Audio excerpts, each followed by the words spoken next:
Hello and welcome back to my channel. I'm Sarah Edens. I'm a financial consultant and I'm here to help you level up your money and your brand. So if you're interested in learning more about finance skills as well as business skills and entrepreneurial tips and tricks, then please go ahead and click that subscribe button. And if you've already subscribed, thank you so much for doing so and welcome back.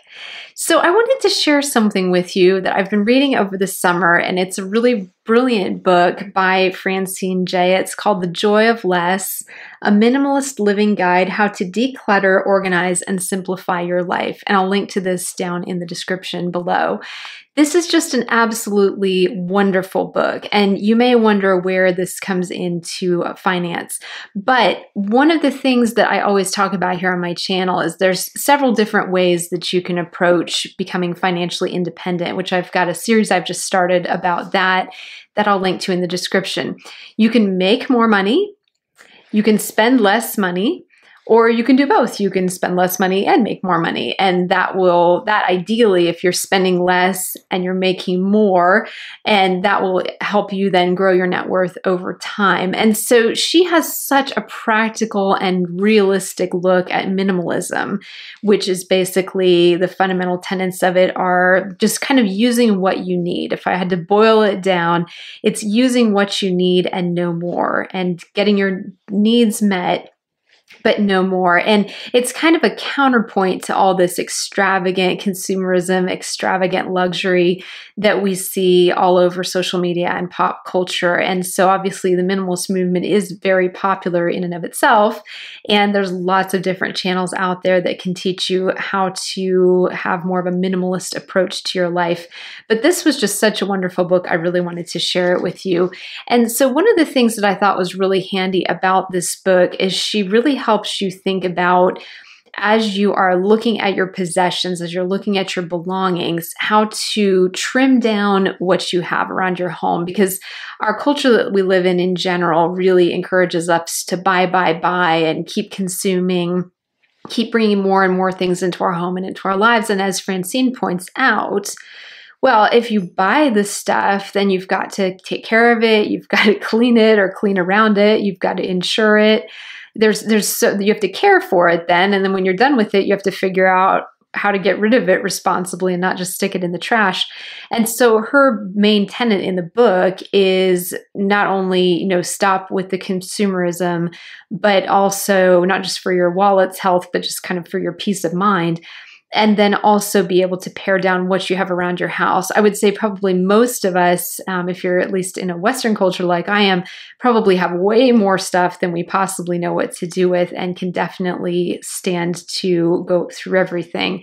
So she has a method that she uses to help you figure out how to sort through your belongings and your possessions. It's called the STREAMLINE method, and it stands for start over.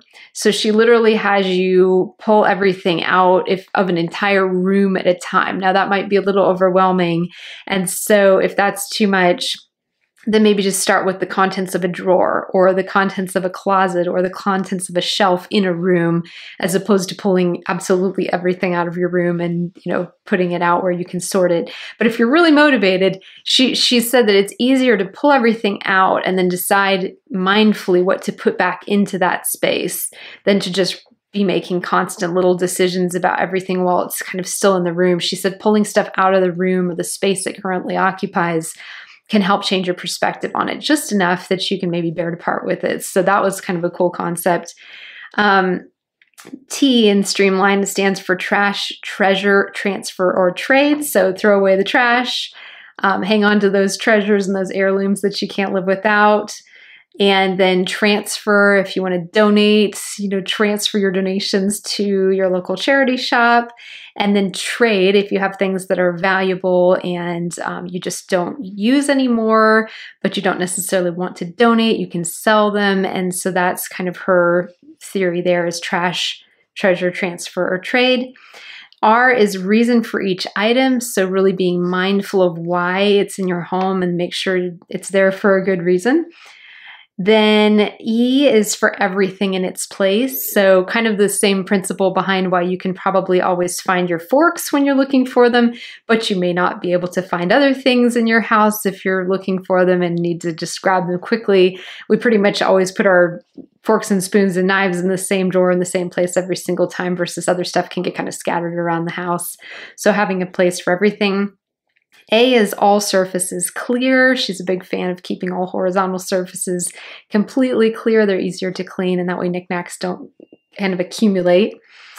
M is for modules. The idea behind this is basically that, let's say you've got a craft project you're working on, keep it contained to a bin or a couple of bins. When you want to work on that project, pull those bins out, do it, put the crafts back in the module and put it away. And that keeps your craft projects from living on your dining room table permanently.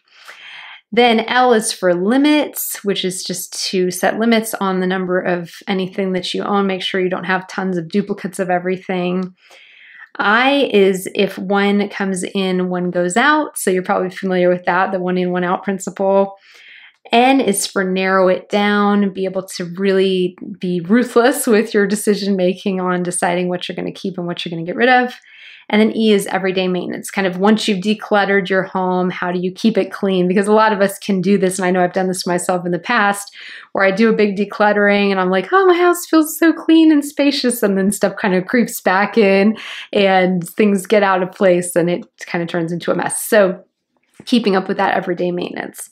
So these principles can really help to guide you through making good decisions about how to sort things out. Now, like I said, she is an advocate of pulling everything out and going room by room. So she does this, and it's a really helpful approach. And I love Marie Kondo's work, and I have read a bunch of her books as well. But I really, really love Francine Jay's, because this approach is just so practical. Like, she literally walks you through like the kitchens and the closets and the bedrooms, and then helps identify really common trouble spots that people might run into in those areas, helps you decide kind of how to bring order to the chaos in those different rooms.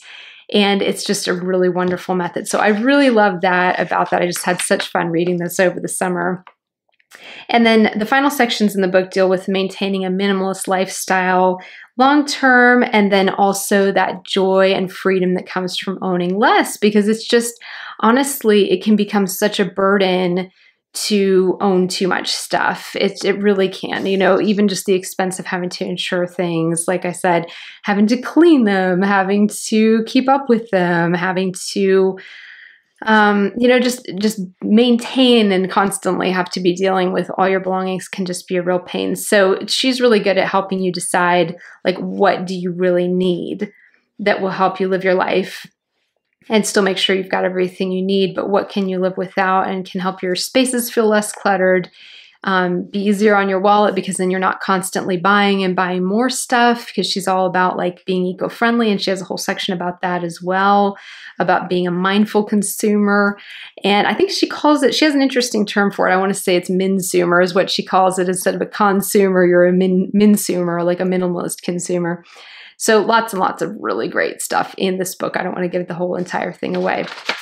So that's really great. And I thought what was really helpful about this book was her gentle, non-judgmental tone, because I think some stuff in the minimalist movement can get a little judgy and can get a little harsh and be like, you just need to get rid of everything. And it can just get to be a little bit in your face that way, rather than being just understanding that some things are legitimately really hard to sort through, especially things that maybe belong to loved ones who have passed away.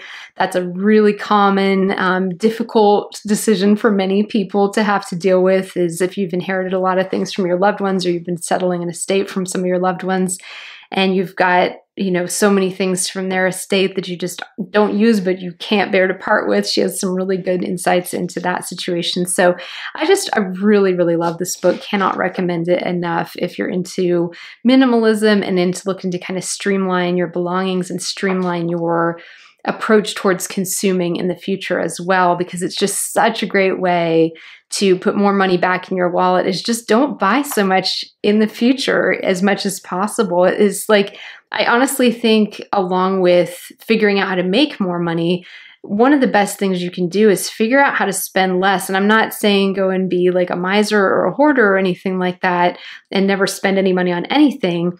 But it's honestly, we have a lot of control day to day over the things that we choose to buy. And much of it is not things that are going to be long-term investments for ourselves. And so just the more mindful you can be about consuming, the better all the way around. So she's got this practical method. We talked about the 1 in, 1 out rule, but for every new item you bring into your home, something has to go out. Your charity shops will love you after you read this book, because you're going to be bringing so much stuff to them, and they're going to be like, oh, hi again.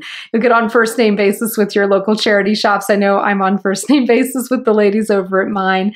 And it's really fun too, because then the stuff that I wasn't using in my house that I'm donating then gets sold at the thrift shop. And then all of those proceeds go to help people in my community who are in food insecurity, housing insecurity, victims of domestic violence and domestic abuse, children living in food insecurity. So it just goes, the proceeds from these charity shops go to a host of wonderful things. So it goes from being like junk in my house to like putting food on the table for people living in food insecurity. So I love that. It's just such a fun community investment that you can do as well.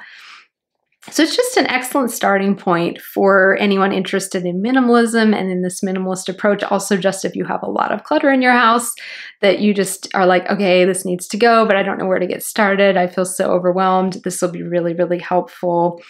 And she had a really good quote that really stood out to me and I just loved. And she mentions another book in here that I'll link to in the description as well, because it looks really interesting. I haven't checked it out yet.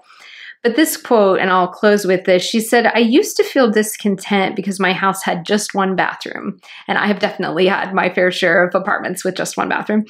Then one day, a wonderful book came into my hands, Material World, A Global Family Portrait by Peter Menzel. I'll link to that in the description. It features, quote, average families from around the world photographed in front of their houses with all their possessions spread on the lawn in front of them. If you ever feel the slightest bit deprived, just open this book. The humblest of our abodes would be palaces to the poorest ones. I mean, how great is that? I just love that. The humblest of our abodes would be palaces to the poorest ones. And that's where it just, mindset is always key, right? I mean, we talk about mindset in every single one of my videos, I think, but mindset is so, so key. So this book will really help you with your mindset around your belongings and how much you really need to own or not, and what to do with the things that you're not sure what to do with once you've sorted them out, and how to just get through that experience of sorting things, letting them go, and then letting them move on to another person who it will bring joy to borrow from Marie Kondo. She's famously quoted for saying, think about, is something still bringing you joy? And so this is a little bit more practical though, because I did the Marie Kondo method a while back and I was like, is this bringing my joy? And like, I sorted all my drawers and like rolled all my clothes and, did all the things. And this book to me has just been much more practical and impactful. So we all learn something from every single book we ever pick up. And so I hope you'll enjoy this. And thank you again so much for joining me. Thank you to all my subscribers. I'm so honored and privileged to have you here. If you haven't subscribed, please hit that subscribe button today and come join our growing community. And I will see you again soon in my next video.